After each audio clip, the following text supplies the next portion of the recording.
Samuel Adams' speech, delivered at the State House in Philadelphia on August 1, 1776. Countrymen and brethren, I would gladly have declined an honor, to which I find myself unequal. I have not the calmness and impartiality which the infinite importance of this occasion demands. I will not deny the charge of my enemies, that resentment for the accumulated injuries of our country, and an ardor for her glory, rising to enthusiasm, may deprive me of that accuracy of judgment and expression which men of cooler passions may possess. Let me beseech you, then, to hear me with caution, to examine without prejudice, and to correct the mistakes into which I may be hurried by my zeal. Truth loves an appeal to the common sense of mankind. Your unperverted understandings can best determine on subjects of a practical nature. The positions and plans which are said to be above the comprehension of the multitude may be always suspected to be visionary and fruitless. He who made all men hath made the truths necessary to human happiness obvious to all. Our forefathers threw off the yoke of popery in religion. For you is reserved the honor of leveling the popery of politics. They opened the Bible to all, and maintained the capacity of every man to judge for himself in religion. Are we sufficient for the comprehension of the sublimest spiritual truths, and unequal to material and temporal ones? Heaven hath trusted us with the management of things for eternity, and man denies us ability to judge of the present, or to know from our feelings the experience that will make us happy. You can discern, say they, objects distant and remote, but cannot perceive those within your grasp. Let us have the distribution of present goods, and cut out and manage as you please the interests of futurity. This day, I trust the reign of political Protestantism will commence. We have explored the temple of royalty, and found that the idol we have bowed down to has eyes which see not, ears that hear not our prayers, and a heart like the nether millstone. We have this day restored the sovereign, to whom alone men ought to be obedient. He reigns in heaven, and with a propitious eye beholds his subjects assuming that freedom of thought and dignity of self-direction which he bestowed on them. From the rising to the setting sun, may his kingdom come. Having been a slave to the influence of opinions early acquired, and distinctions generally received, I am ever inclined not to despise but pity those who are yet in darkness. But to the eye of reason what can be more clear than that all men have an equal right to happiness? Nature made no other distinction than that of higher or lower degrees of power of mind and body. But what mysterious distribution of character has the craft of statesmen, more fatal than priestcraft, introduced? According to their doctrine, the offspring of perhaps the lewd embraces of a successful invader shall, from generation to generation, arrogate the right of lavishing on their pleasures a proportion of the fruits of the earth, more than sufficient to supply the wants of thousands of their fellow creatures. Claim authority to manage them like beasts of burden, and without superior industry, capacity, or virtue, nay, though disgraceful to humanity by their ignorance, intemperance, and brutality, shall be deemed best calculated to frame laws, and to consult for the welfare of society. Were the talents and virtues, which heaven has bestowed on men, given merely to make them more obedient drudges, to be sacrificed to the follies and ambition of a few? Or were not the noble gifts so equally dispensed with a divine purpose and law, that they should as nearly as possible be equally exerted, and the blessings of Providence be equally enjoyed by all? Away then with those absurd systems, which, to gratify the pride of a few, debase the greatest part of our species below the order of men. What an affront to the King of the universe, to maintain that the happiness of a monster, sunk in debauchery and spreading desolation and murder among men, of a Caligula, a Nero, or a Charles, is more precious in his sight than that of millions of his suppliant creatures, who do justice, love mercy, and walk humbly with their God. No! In the judgment of heaven there is no other superiority among men than a superiority in wisdom and virtue. And can we have a safer model in forming ours? The deity then has not given any order or family of men authority over others, and if any men have given it, they only could give it for themselves. Our forefathers, 'tis said, consented to be subject to the laws of Great Britain. I will not, at present, dispute it, nor mark out the limits and conditions of their submission, but will it be denied that they contracted to pay obedience, and to be under the control of Great Britain, because it appeared to them most beneficial in their then present circumstances and situations? We, my countrymen, have the same right to consult and provide for our happiness, which they had to promote theirs. If they had a view to posterity in their contracts, it must have been to advance the felicity of their descendants. If they erred in their expectations and prospects, we can never be condemned for a conduct which they would have recommended had they foreseen our present condition. Ye darkeners of counsel, who would make the property, lives, and religion of millions depend on the evasive interpretations of musty parchments, who would send us to antiquated charters of uncertain and contradictory meaning, to prove that the present generation are not bound to be victims to cruel and unforgiving despotism, tell us whether our pious and generous ancestors bequeathed to us the miserable privilege of having the rewards of our honest industry, the fruits of those fields which they purchased and bled for, wrested from us at the will of men over whom we have no check. Did they contract for us that, with folded arms, we should expect that justice and mercy from brutal and inflamed invaders which have been denied to our supplications at the foot of the throne? Were we to hear our character as a people ridiculed with indifference? Did they promise for us that our meekness and patience should be insulted, our coasts harassed, our towns demolished and plundered, and our wives and offspring exposed to nakedness, hunger and death, without our feeling the resentment of men, and exerting those powers of self-preservation which God has given us? No man had once a greater veneration for Englishmen than I entertained. They were dear to me as branches of the same parental trunk, and partakers of the same religion and laws. I still view with respect the remains of the Constitution as I would a lifeless body which had once been animated by a great and heroic soul. But when I am roused by the din of arms, when I behold legions of foreign assassins, paid by Englishmen to imbrue their hands in our blood, when I tread over the uncoffined bones of my countrymen, neighbors and friends, when I see the locks of a venerable father torn by savage hands, and a feeble mother, clasping her infants to her bosom, and on her knees imploring their lives from her own slaves, whom Englishmen have allured to treachery and murder, when I behold my country, once the seat of industry, peace, and plenty, changed by Englishmen to a theater of blood and misery, heaven forgive me, if I cannot root out those passions which it has implanted in my bosom, and detest submission to a people who have either ceased to be human, or have not virtue enough to feel their own wretchedness and servitude. Men who content themselves with the semblance of truth, and a display of words, talk much of our obligations to Great Britain for protection. Had she a single eye to our advantage? A nation of shopkeepers are very seldom so disinterested. Let us not be so amused with words. The extension of her commerce was her object. When she defended our coasts, she fought for her customers, and convoyed our ships loaded with wealth, which we had acquired for her by our industry. She has treated us as beasts of burden, whom the lordly masters cherish that they may carry a greater load. Let us inquire also against whom she has protected us? Against her own enemies with whom we had no quarrel, or only on her account, and against whom we always readily exerted our wealth and strength when they were required. Were these colonies backward in giving assistance to Great Britain, when they were called upon in 1739 to aid the expedition against Carthagena? They at that time sent 3,000 men to join the British army, although the war commenced without their consent. But the last war, 'tis said, was purely American.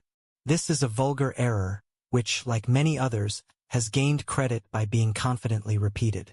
The dispute between the courts of Great Britain and France related to the limits of Canada and Nova Scotia.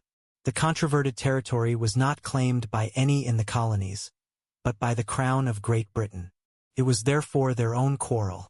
The infringement of a right which England had, by the Treaty of Utrecht, of trading in the Indian country of Ohio, was another cause of the war. The French seized large quantities of British manufactures, and took possession of a fort which a company of British merchants and factors had erected for the security of their commerce. The war was therefore waged in defense of lands claimed by the Crown, and for the protection of British property.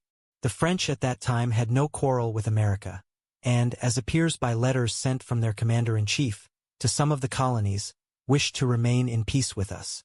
The part, therefore, which we then took, and the miseries to which we exposed ourselves, ought to be charged to our affection for Britain.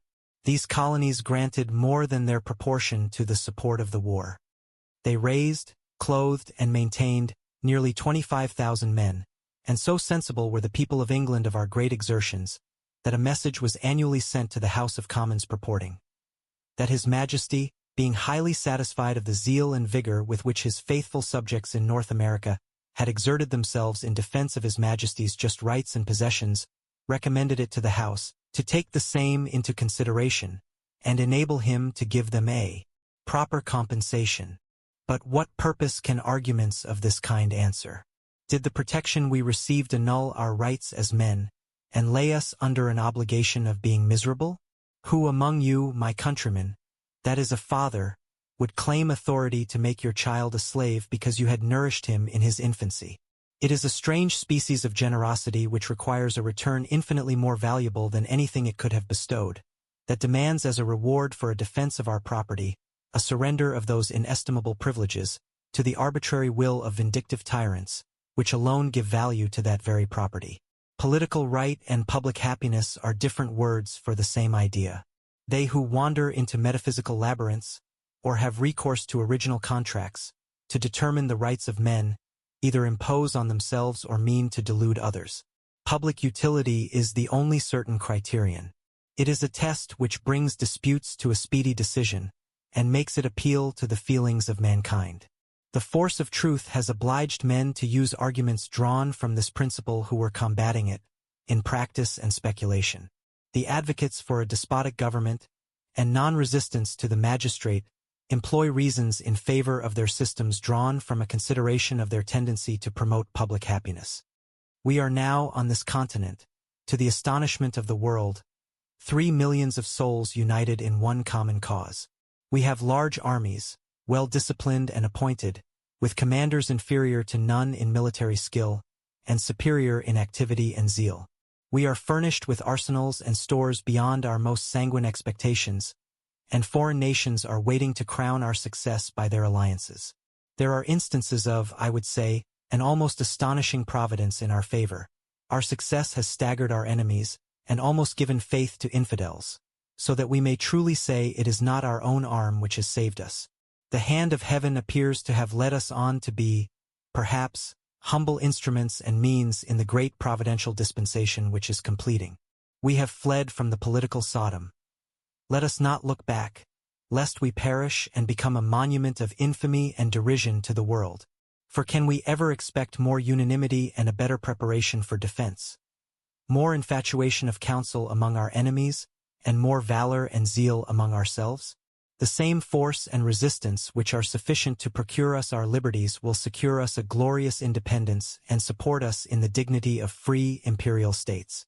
We cannot suppose that our opposition has made a corrupt and dissipated nation more friendly to America, or created in them a greater respect for the rights of mankind. We can therefore expect a restoration and establishment of our privileges, and a compensation for the injuries we have received from their want of power, from their fears, and not from their virtues. The unanimity and valor which will effect an honorable peace can render a future contest for our liberties unnecessary. He who has strength to chain down the wolf is a madman if he lets him loose without drawing his teeth and paring his nails. From the day on which an accommodation takes place between England and America, on any other terms than as independent states, I shall date the ruin of this country.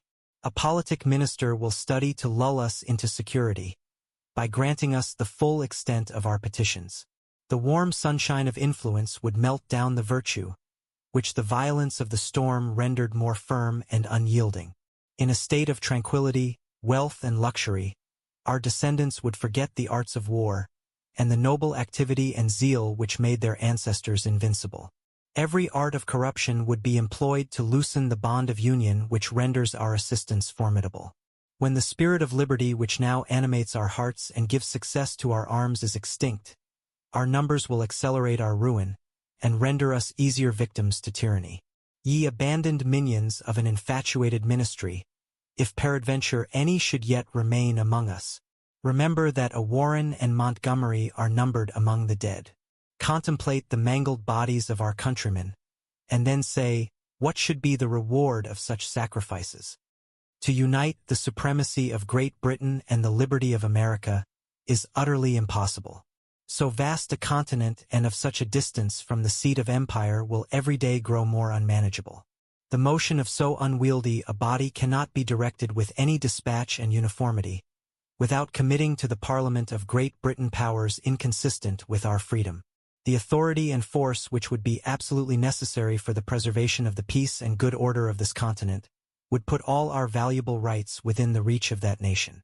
As the administration of government requires firmer and more numerous supports in proportion to its extent, the burdens imposed on us would be excessive, and we should have the melancholy prospect of their increasing on our posterity. The scale of officers, from the rapacious and needy commissioner to the haughty governor, and from the governor with his hungry train to perhaps a licentious and prodigal viceroy, must be upheld by you and your children. The fleets and armies which will be employed to silence your murmurs and complaints must be supported by the fruits of your industry.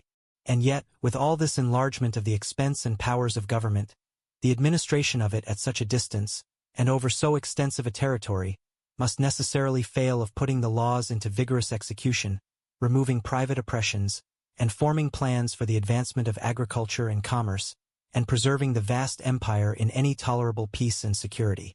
If our posterity retain any spark of patriotism, they can never tamely submit to such burdens.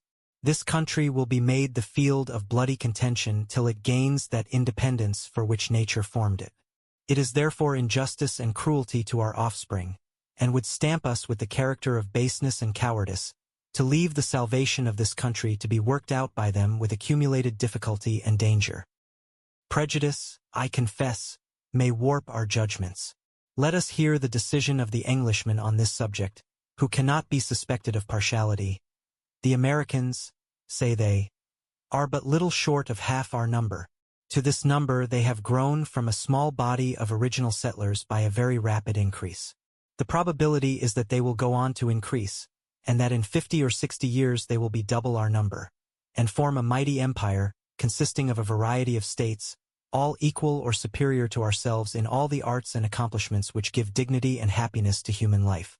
In that period will they be still bound to acknowledge that supremacy over them which we now claim? Can there be any person who will assert this, or whose mind does not revolt at the idea of a vast continent, holding all that is valuable to it, at the discretion of a handful of people on the other side the Atlantic? But if at that period this would be unreasonable, what makes it otherwise now? Draw the line if you can. But there is still a greater difficulty. Britain is now, I will suppose, the seat of liberty and virtue, and its legislature consists of a body of able and independent men, who govern with wisdom and justice. The time may come when all will be reversed, when its excellent constitution of government will be subverted. When pressed by debts and taxes, it will be greedy to draw to itself an increase of revenue from every distant province, in order to ease its own burdens. When the influence of the crown, strengthened by luxury and an universal profligacy of manners, will have tainted every heart, broken down every fence of liberty, and rendered us a nation of tame and contented vassals. When a general election will be nothing but a general auction of boroughs. And when the Parliament, the grand council of the nation, and once the faithful guardian of the state, and a terror to evil ministers, will be degenerated into a body of sycophants, dependent and venal, always ready to confirm any measures, and little more than a public court for registering royal edicts. Such, it is possible, may, some time or other, be the state of Great Britain. What will at that period be the duty of the colonies? Will they be still bound to unconditional submission? Must they always continue an appendage to our government, and follow it implicitly through every change that can happen to it? Wretched condition indeed, of millions of freemen as good as ourselves. Will you say that we now govern equitably, and that there is no danger of such revolution? Would to God that this were true, but will you not always say the same? Who shall judge whether we govern equitably or not? Can you give the colonies any security that such a period will never come? No! The period, countrymen, is already come. The calamities were at our door. The rod of oppression was raised over us. We were roused from our slumbers, and may we never sink into repose until we can convey a clear and undisputed inheritance to our posterity. This day we are called upon to give a glorious example of what the wisest and best of men were rejoiced to view, only in speculation. This day presents the world with the most august spectacle that its annals ever unfolded. Millions of freemen, deliberately and voluntarily forming themselves into a society for their common defense and common happiness. Immortal spirits of Hampden, Locke, and Sidney, will it not add to your benevolent joys to behold your posterity rising to the dignity of men, and evincing to the world the reality and expediency of your systems, and in the actual enjoyments of that equal liberty, which you were happy, when on earth, in delineating and recommending to mankind. Other nations have received their laws from conquerors. Some are indebted for a constitution to the sufferings of their ancestors through revolving centuries. The people of this country alone have formally and deliberately chosen a government for themselves, and with open and uninfluenced consent, bound themselves into a social compact. Here, no man proclaims his birth or wealth as a title to honorable distinction, or to sanctify ignorance and vice with the name of hereditary authority. He who has most zeal and ability to promote public felicity, let him be the servant of the public. This is the only line of distinction drawn by nature. Leave the bird of night to the obscurity for which nature intended him, and expect only from the eagle to brush the clouds with his wings, and look boldly in the face of the sun. Some who would persuade us that they have tender feelings for future generations, while they are insensible to the happiness of the present, are perpetually foreboding a train of dissensions under our popular system. Such men's reasoning amounts to this: give up all that is valuable to Great Britain, and then you will have no inducements to quarrel among yourselves, or suffer yourselves to be chained down by your enemies, that you may not be able to fight with your friends. This is an insult on your virtue as well as your common sense. Your unanimity this day and through the course of the war is a decisive refutation of such invidious predictions. Our enemies have already had evidence that our present Constitution contains in it the justice and ardor of freedom, and the wisdom and vigor of the most absolute system. When the law is the will of the people, it will be uniform and coherent, but fluctuation, contradiction, and inconsistency of counsels must be expected under those governments where every revolution in the ministry of a court produces one in the state. Such being the folly and pride of all ministers, that they ever pursue measures directly opposite to those of their predecessors. We shall neither be exposed to the necessary convulsions of elective monarchies, nor to the want of wisdom, fortitude, and virtue, to which hereditary succession is liable. In your hands it will be to perpetuate a prudent, active, and just legislature, and which will never expire until you yourselves lose the virtues which give it existence.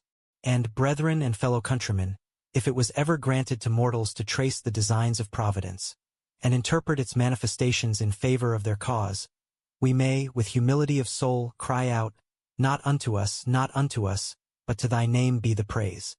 The confusion of the devices among our enemies, and the rage of the elements against them, have done almost as much towards our success as either our counsels or our arms. Thus, by the beneficence of Providence, we shall behold our empire arising, founded on justice and the voluntary consent of the people, and giving full scope to the exercise of those faculties and rights which most ennoble our species. Besides the advantages of liberty and the most equal constitution, heaven has given us a country with every variety of climate and soil, pouring forth in abundance whatever is necessary for the support, comfort, and strength of a nation. Within our own borders we possess all the means of sustenance, defense, and commerce. At the same time, these advantages are so distributed among the different states of this continent, as if nature had in view to proclaim to us, "Be united among yourselves, and you will want nothing from the rest of the world." The more northern states most amply supply us with every necessary, and many of the luxuries of life, with iron, timber, and masts for ships of commerce or of war, with flax for the manufacture of linen, and seed either for oil or exportation. So abundant are our harvests, that almost every part raises more than double the quantity of grain requisite for the support of the inhabitants. From Georgia and the Carolinas we have, as well for our own wants as for the purpose of supplying the wants of other powers, indigo, rice, hemp, naval stores, and lumber. Virginia and Maryland teem with wheat, Indian corn, and tobacco. Every nation whose harvest is precarious, or whose lands yield not those commodities, which we cultivate, will gladly exchange their superfluities and manufactures for ours. We have already received many and large cargoes of clothing, military stores, etc., from our commerce with foreign powers, and in spite of the efforts of the boasted Navy of England, we shall continue to profit by this connection. The want of our naval stores has already increased the price of these articles to a great height, especially in Britain.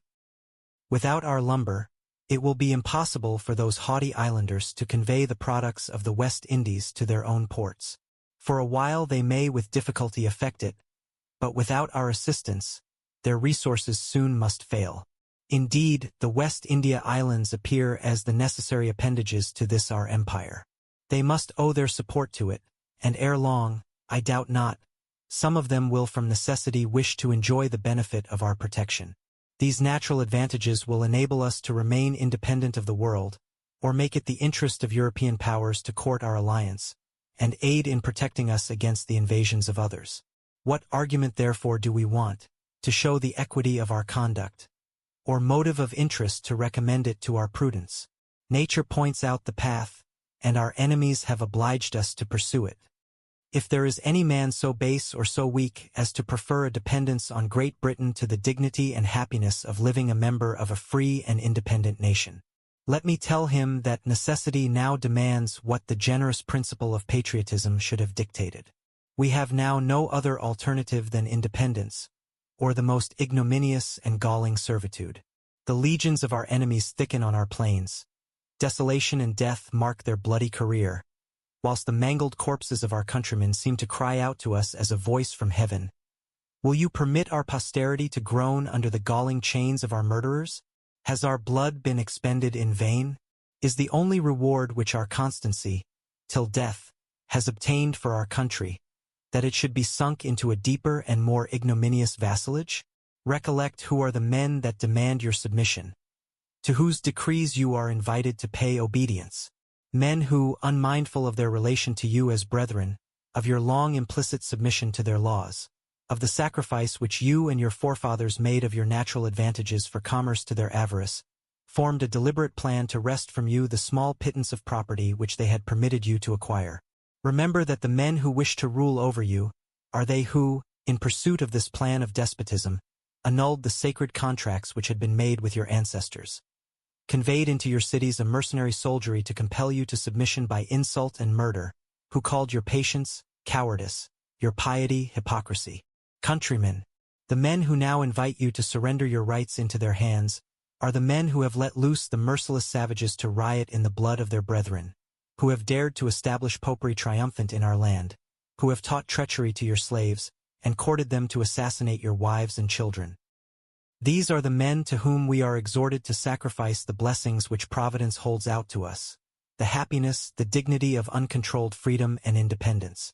Let not your generous indignation be directed against any among us, who may advise so absurd and maddening a measure. Their number is but few and daily decreases, and the spirit which can render them patient of slavery will render them contemptible enemies. Our union is now complete, our constitution composed, established, and approved. You are now the guardians of your own liberties. We may justly address you as the Decemviri did the Romans, and say, nothing that we propose can pass into a law without your consent. Be yourselves, O Americans, the authors of those laws on which your happiness depends. You have now in the field armies sufficient to repel the whole force of your enemies, and their base and mercenary auxiliaries. The hearts of your soldiers beat high with the spirit of freedom, they are animated with the justice of their cause, and while they grasp their swords, can look up to heaven for assistance. Your adversaries are composed of wretches who laugh at the rights of humanity, who turn religion into derision, and would, for higher wages, direct their swords against their leaders or their country. Go on, then, in your generous enterprise with gratitude to heaven, for past success, and confidence of it in the future. For my own part, I ask no greater blessing than to share with you the common danger and common glory. If I have a wish dearer to my soul, than that my ashes may be mingled with those of a Warren and Montgomery, it is, that these American states may never cease to be free and independent. Thank you for joining us here at the Wandering Pilgrims. If you have enjoyed this recording and would like to help us create more like it, Please consider supporting our efforts through Buy Me a Coffee, Patreon, and our shop. You can find all of those links in the description.